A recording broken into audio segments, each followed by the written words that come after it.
Assalamualaikum warahmatullahi ta'ala wabarakatuh. Allahumma salli ala Sayyidina Muhammad wa ala alihi Sayyidina Muhammad.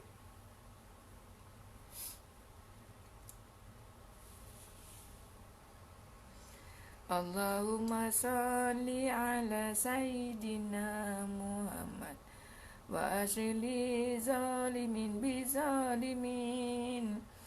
Allahumma salli ala Sayyidina Muhammad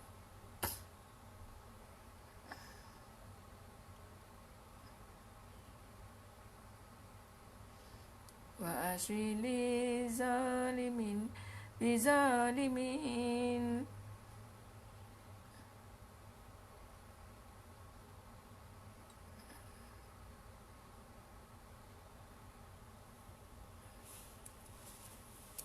Okay, Alhamdulillah.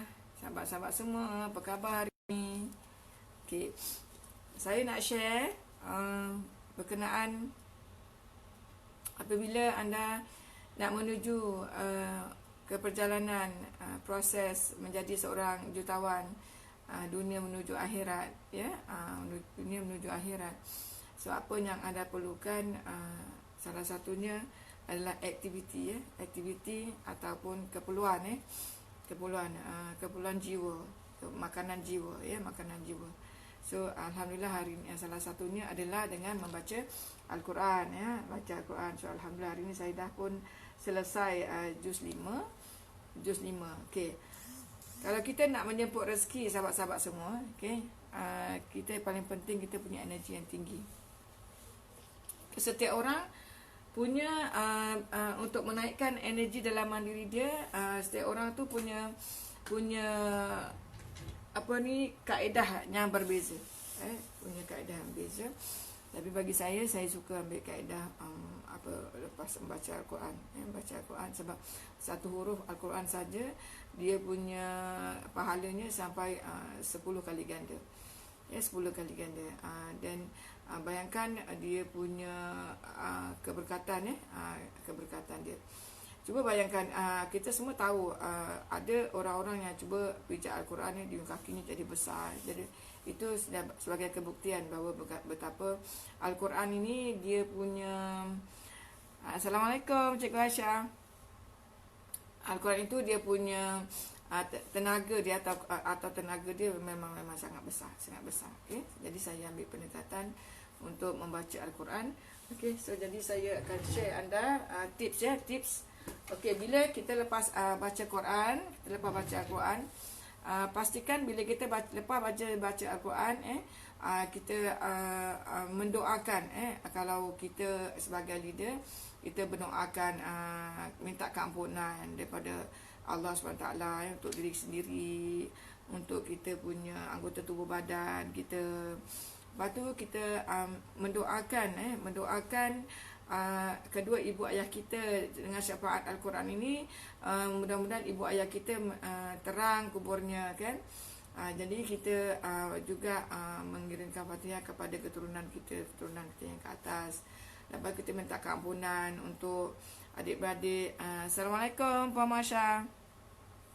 Kita minta keampunan berkat syafaat Al-Quran itu untuk adik-beradik kita, untuk ipar dua kita, ya, untuk suami, untuk anak-anak, ya. Jadi jangan kelang kabut lah lepas baca Quran tu. Lepas baca Quran tu jangan kelang kabut. Jadi lepas tu bila kita ada rangkaian, bila dah mulai kita ada rangkaian, bila kita sebagai leader kita ada rangkaian ke, ada anak murid ke, so pastikan kita minta pengampunan untuk mereka juga. Jadi tahukah anda bahawa kejayaan kita hari ini adalah asbab doa orang lain. Kadang-kadang kita nak baca Quran sendiri, kita kadang-kadang berat, kan. Jadi kita minta tolonglah orang lain doakan kita, atau kita kembali balik kepada syariat Rasul, Rasulullah tu sallallahu alaihi wasallam, beliau sering mendoakan umat, sering banyak mendoakan umat tentang kesilapan-kesilapan yang berlaku pada umat. Jadi kita ikut sifat itu, kita minta mendoakan pada kita punya sahabat-sahabat, anak-anak kita, cucu-cucu kita. Kita doakan kepada umat Muhammad semua satu dunia, kita doa, kita minta keampunan untuk guru-guru kita, guru-guru kita yang pernah mengajar kita dulu, minta keampunan. Okey, alhamdulillah. Okey, itu yang paling penting ya. Bila kita mula memaafkan, bila lebih banyak anda memaafkan orang lain, lebih banyak anda mula memaafkan orang lain, kan, mulailah keadaan kesihatan anda semakin bertambah, semakin bertambah. Tapi ramai orang yang membaca Quran, dia mudah mengalami sakit, mengalami masalah-masalah yang tidak diingini. Salah satu puncanya, lepas baca Quran aja cepat kita marah, start nak marah orang, ya. Bila lepas baca Quran aja kita start cakap yang bukan-bukan, ya. Lepas baca Al-Quran aja kita mulai membayangkan rasa geram kita, rasa kecewa kita dengan anak-anak, dengan cucu-cucu, dengan kawan-kawan kita, ya. Gitu. So jadi itu harus dielakkan, sebab bila lepas baca Al-Quran, energi dalam kita ni, kuasa dia sangat-sangat tinggi. Sangat-sangat tinggi. So jadi apa saja yang anda lontarkan, apa yang anda fikir, apa yang anda rasa, apa yang anda cakap, apa yang anda buat, itu semua akan menjadi doa. Jadi kadang-kadang saat baca je kan kita kemarahan, dengan sedih, saya menangis kan, kita teringat. Itu yang kadang akan mencederakan kita punya emosi, mencederakan kita punya fizikal kita. Itu punca salah satu sebab kadang-kadang kita mudah mengalami stroke, ya. Gitu. So saya ada satu saya dalam perjalanan saya ni, saya berjumpa seseorang yang punya mild stroke, maksudnya bibir dia ni dia termasuk dalam, tak tahu macam nak explain, dia termasuk dalam. Itu mengalami mild stroke, jadi dah banyak dah pergi tukang urut, ya. Tak pulih-pulih. Tapi alhamdulillah, bila dia kembali, dia datang kat saya, pertama sekali saya tak urut dulu, sebab saya tahu punca-punca tu kenapa. So saya tanya, apa amalan puan, apa amalan beliau, So beliau adalah seorang yang sangat mengamalkan zikir-zikir tertentu, saya bukan. Jadi bila dia terlalu banyak mengamalkan banyak zikir-zikir, energi dia semakin tinggi. Bila semakin tinggi, jadi bagi saya, kalau kita tahu mesti energi tinggi, tapi kenapa boleh mengalami keadaan itu, takdir dia begitu. So jadi akhirnya saya bongkar sikit dia punya, saya usul dia punya. Saya tanya, adakah anda sebelum anda mengalami keadaan ini, anda punya rasa geram, dendam dengan orang, sakit hati dengan orang, benci dengan orang? Ceritalah, tak nak cerita, ya, tak nak cerita masalah dia. Jadi tak macam mana tu, ada satu kata-kata saya tu terkena dengan red button. Tiba-tiba mulalah emosi dia keluar, macam-macam dia keluar macam-macam dia. Saya perlukan emosi tu dikeluarkan untuk pulih. Jadi alhamdulillah beliau keluarkan. Rupanya beliau ni marah dengan menantunya, ya. Walaupun dah maafkan, tapi berbeku, masih ada kebekuan ke hati. Beliau marah dengan biras-birasnya, macam gitu kan. Dia sangat-sangat marah. So kemarahan itu disimpan ke hati. Bila dia simpan ke hati, beliau seorang yang suka bercakap. Jadi hai Puan Siti Ariza, Puan Lina Mun, selamat datang ke live, Facebook live saya. Sila anda like dan add jemput sahabat-sahabat anda, atau share video ni pada sahabat-sahabat yang lain. Mudah-mudahan dapat memberi manfaat bagi mereka. Ya, kita belajar bagaimana nak rawat diri dengan menggunakan Al-Quran, ya. Okey. So jadi untuk kita tu orang lain, kita sendiri sebagai leader perlukan energi yang sangat-sangat tinggi. Jadi dia macam-macam yang boleh kaedah untuk menaikkan energi tu. Jadi hari ini saya menggunakan kaedah membaca Al-Quran, membaca Al-Quran. Okay, so jadi sahabat-sahabat semua, latihan demi latihan perlu dilakukan. Perlu dilakukan. Macam mana cara untuk merasakan kadang-kadang kita hanya membaca Al-Quran begitu je. Macam mana kita nak membaca, saat kita membaca tu kita dapat rasa getaran-getaran daripada baca Al-Quran tu. Okey. Jadi bila anda baca Quran tu, anda kena rasakan yang anda sedang berbual dengan Allah SWT. Anda bila baca ni, anda rasakan yang anda sedang berbual dengan Allah SWT. So, bila saat tersentuh atas bacaan anda tu, anda pause kejap. Lepas tu, Assalamualaikum Puan Azwa, selamat datang ke saya punya live. Bila saat anda tengah sedih tu, pintu hidayah tu Allah sedang buka untuk kita. Ya, pintu hidayah Allah sedang buka untuk kita, dan saat itu adalah masa untuk kita munajat dengan Allah Ta'ala, minta apa. Okay, minta apa. So, jadi paling penting sekali yang kita harus buat adalah memaafkan diri kita dan memaafkan semua orang-orang yang saya dah explain dari pagi. Pagi anda yang tu, anda boleh ulang balik saya punya explanation. Apa khabar Puan Molita? Okey. So, jadi sahabat-sahabat semua, itu sedikit tips bagi saya. Okey. Tujuan kita membaca Al-Quran ini kan, hakikatnya sahabat, dalam diri kita ni, Waalaikumsalam Puan Molita. Dalam diri kita ni sudah ada Allah kurniakan Al-Quran dalam diri kita. Dalam diri kita sudah ada Al-Quran. Jadi kadang-kadang Al-Quran kat dalam diri kita ni, dia tak hidup. Dia tak hidup. Dia punya cahaya tak hidup. Jadi bila cahaya tak hidup, dia tak dapat membimbing kita bila kita berjalan di muka bumi Allah ini. Jadi bila kita baca Al-Quran ini, kita sebelum mula kita doalah dengan Allah SWT. Kita minta, ya Allah, sebab aku baca Al-Quran ini, hidupkan juga Al-Quran yang ada dalam diri. Seperti kita baca secara lafaz, dan kita rasakan getaran-getaran itu berada dalam diri, dan cuba aktifkan balik kita punya Al-Quran yang dalam diri kita supaya dia segar kembali, dia bercahaya kembali, dia hidup kembali. Jadi itu yang dikatakan Al-Quran itu sebagai sahabat atau sebagai teman kita di dunia, dalam kubur dan di dalam syurga, syurga. Jadi bila mana kita hantarkan getaran tu ke dalam tubuh badan kita, jadi satu benda yang saya nak kena share dengan anda, kalau adalah gangguan-gangguan dari dalam diri anda, apa yang akan berlaku, anda akan rasa nak muntah. Anda rasa nak muntah, biarkan dia muntah. Anda akan rasa pening. Kalau rasa pening, mabuk, sila minum air. Itu semua ada benda-benda nak keluar. Kadang-kadang anda rasa batuk, dia biarkan benda tu keluar. Itu kena kenal pasti. Begitu, sebab benda tu nak keluar, biarkan dia keluar. Jadi saya ada dua pengalaman tentang Al-Quran saya nak kongsi dengan anda.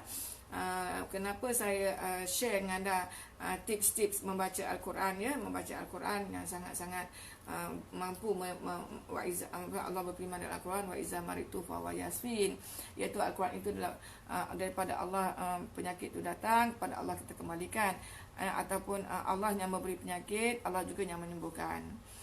So, saya pernah terjadi dalam perjalanan saya di Malaysia waktu dia izinkan saya tidur di bilik tamu. Saya tidur di bilik tamu. Lepas tu saya dah masuk bilik tamu tu, saya dah rasa macam ada yang tak kena dalam bilik tamu. Sebab apa? Saya sensitif dengan energi yang negatif. So, jadi saya ada yang tak kena. So, jadi saya buat, saya adalah teman Al-Quran saya. Nanti saya cari teman Al-Quran saya.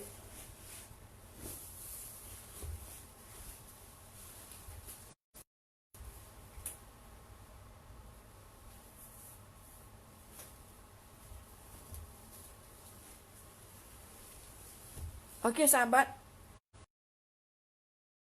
Hai Puan Azura, apa khabar? Puan Mariana, apa khabar? Selamat datang. Anda sila like dan share video saya ni pada sahabat-sahabat anda. Semoga yang lain dapat mendapat manfaat, ya. Uh, apa khabar Puan Zubaidah? So jadi ini sahabat Quran saya. Okay, kalau saya travel, saya akan bawa yang jenis tafsir ya. Yang jenis tafsir. Saya akan bawa yang jenis tafsir. Ni saya akan bawa jenis tafsir lah ya. Tengok jenis tafsir. Okay, jadi saya boleh saya ada 3 kejadian. 3 kejadian saya nak share dengan pengalaman sahabat Al-Quran saya ini. Satu, bila saya pergi rumah kawan saya di Malaysia, okay, dalam rumah tu saya rasa tak selesa lah. Kan kadang-kadang anda pun akan rasa tak selesa kat rumahnya. Kalau rumah anda ada yang tak selesa pun anda akan rasa lah. Jadi saya masuk, saya tak selesa. Tapi saya nak cakap dengan saya punya tuan rumah apa berlaku kat dalam bilik tu, saya pun tak tahu nak cakap kan. Tapi apa saya buat, saya waktu tidur malam tu, saya ambil Al-Quran ini. Okay, lepas tu saya peluk.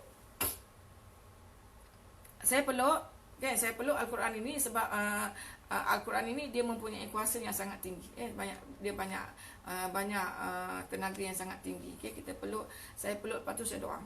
Saya doa, ya Allah, dengan berkat syafaat Al-Quran ni, dengan berkat dengan keberkatan sahabat Al-Quran ini dan dengan syafaat Al-Quran, aku mohon kau bersihkan bilik ini daripada kebatilan-kebatilan yang ada di dalam bilik ini. Lepas tu saya tidur. Lepas saya tidur, alhamdulillah bangun pagi tu saya dapat rasa kawasan bilik tu semua rasa macam fresh. Dapat rasa tu dunia freshness dia tu. Itu satu kejadian. Lagi satu kejadian tu saya di hotel. Sebab kita bila saya sering mengembara di Malaysia waktu tu saya keluar masuk hotel untuk kita persinggahan bila kita ada kelas, saya ada mengajar, saya perlu duduk kat hotel kan. Saya ada satu bilik hotel pun begitu. Saya rasa macam ada yang tak kena dalam bilik hotel tu. Tadi perkara biasalah kan, kita kalau dah tak kena tu pentingnya tu ambil selimut selubung kan, gitu. So jadi saya juga ambil Al-Quran ini, saya peluk dan saya selubungkan selimut tu kan. Habis saya seorang, dia tak siapa-siapa, saya doa juga dengan Allah, ya Allah, asbab berkat syafaat Al-Quran ini bantu clearkan bilik ini daripada segala kebatilan.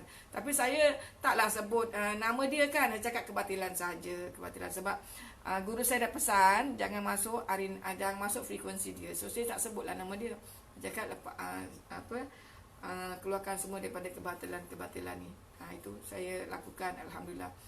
Tiba-tiba pagi saya bangun, dia punya energi memang clear. Dia clear. Tapi bila saya baca Al-Quran tu, saya nangis rasa kesyukuran pada Allah Ta'ala tu kan. Tak mana nak mengadu saat itu kan. Saat itu dah seorang-seorang dalam bilik hotel tu kan. Jadi alhamdulillah, itu pengalaman. Pengalaman ni pun perlu supaya saya dapat bercerita dengan anda kan. Jadi dan lagi satu cerita pula, saya berada di pengembaraan di Melbourne waktu tu. Pengembaraan saya di Melbourne, saya mengalami tekanan. Selamat pagi ya. Waalaikumsalam. Dan share saya punya video atau anda add kawan-kawan anda.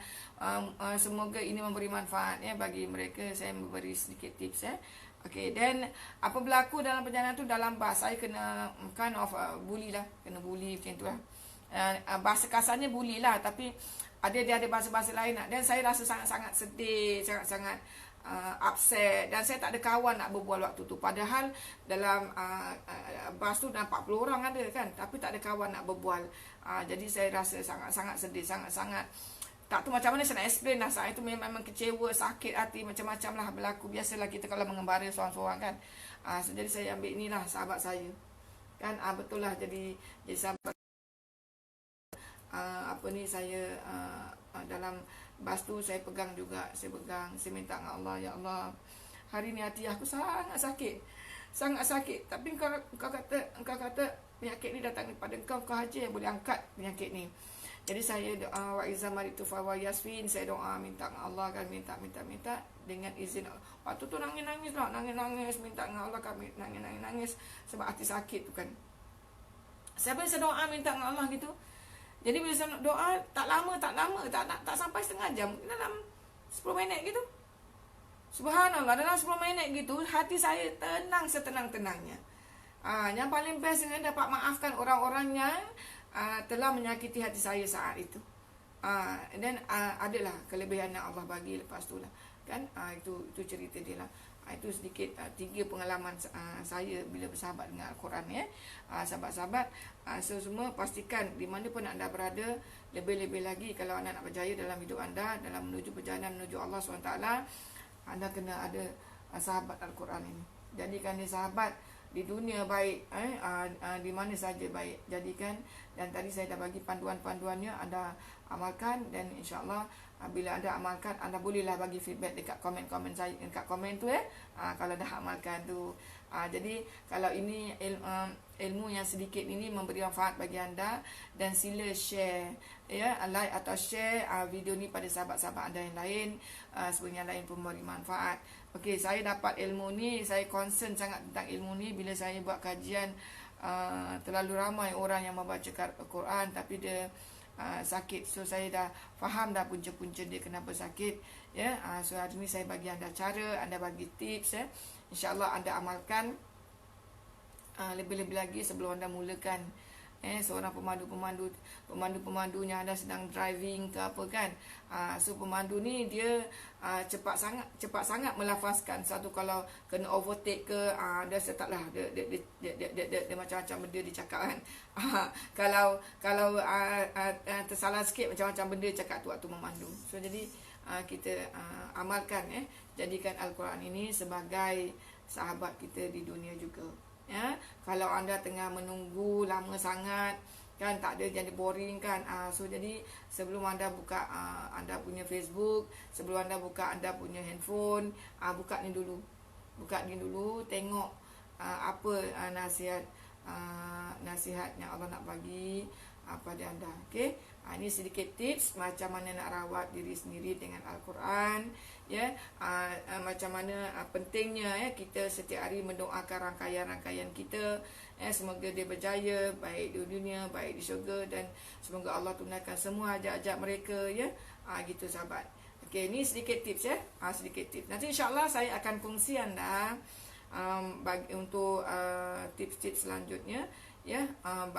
Bagaimana nak merawat diri menggunakan apa yang Allah dah bagi di sekeliling kita, dan bagaimana kita nak mendorong diri kita untuk menuju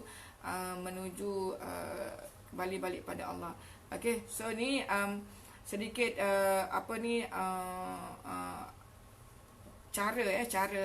cara manakala saya pakar dalam bidang rawatan Asmaul Husna ya, gunakan kuasa. So jadi bila anda down nak buat apa, bila anda sakit nak buat apa so kepakaran saya kat situ. Jadi kalau anda yang tidak dapat untuk keluar sendiri daripada masalah anda tak dapat nak meneruskan perjalanan anda untuk menuju ke destinasi yang anda inginkan, iaitu jutawan dunia dan jutawan akhirat, itu anda boleh kalau anda berminat, anda boleh engage saya sebagai mentor anda, atau anda boleh ada one to one coaching ya, ataupun anda boleh berada dalam grup coaching ya. Saya ada grup coaching iaitu Potensi Asmaul Husna. Linknya saya dah bagi di bahagian kolom message tu. Nanti anda boleh klik saja di situ, anda akan dimasukkan ke dalam grup Potensi Asmaul Husna. Waalaikumsalam Puan Aliza. Itu salah satu daripada murid saya kan, muncullah Puan Aliza. Okey, so jadi anda akan masuk di link tu. Okey, kita akan ada program untuk grup grup. Tapi kalau anda yang ingin one to one coaching bagaimana nak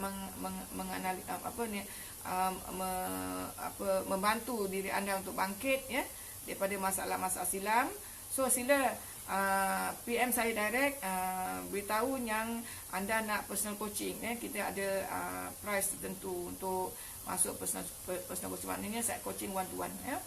Itu bagi anda yang rasa anda memerlukan ya. Okey sahabat-sahabat, insya-Allah semoga tips ni bermanfaat bagi anda semua ya, yang simple, yang mudah kan. Yang saya main peluk-peluk ni sebenarnya dulu waktu saya muda-muda, saya sangat takut tengok cerita cerita hantu takut, kan. Jadi dalam filem-filem tu kan, dia ada orang-orang yang dah terkena tu, dia tersentuh Al-Quran kan, jadi benda tu dia lari. Apa khabar Puan Ina?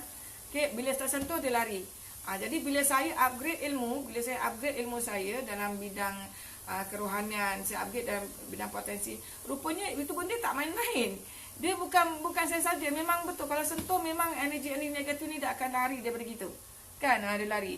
So jadi saya hari ni mengajarkan anda lebih committed, saya dah amalkan dan saya dah bagi juga tips, saya dah bagi juga pengalaman saya, insya-Allah anda amalkan. Mudah-mudahan ia menjadi, dan anak-anak kecil yang baru lahir itu pun taruh surah Yasin dekat atas kepala waktu tidur. Okey, waktu tidur taruh surah Yasin ke atas kepala. Kenapa? Kenapa taruh surah Yasin atas kepala baby tidur? Adik kalau orang stroke tu di-onkan ayat Quran. Kenapa boleh jadi macam gitu? Itu nanti insya-Allah lain kali saya share lah. Ya, kenapa boleh jadi macam itu? Okey, sahabat-sahabat semua, saya Master Mariam Hila, mentor Asma Husna Handa. InsyaAllah jumpa anda di puncak kejayaan hingga ke syurga Firdaus. Assalamualaikum warahmatullahi taala wabarakatuh.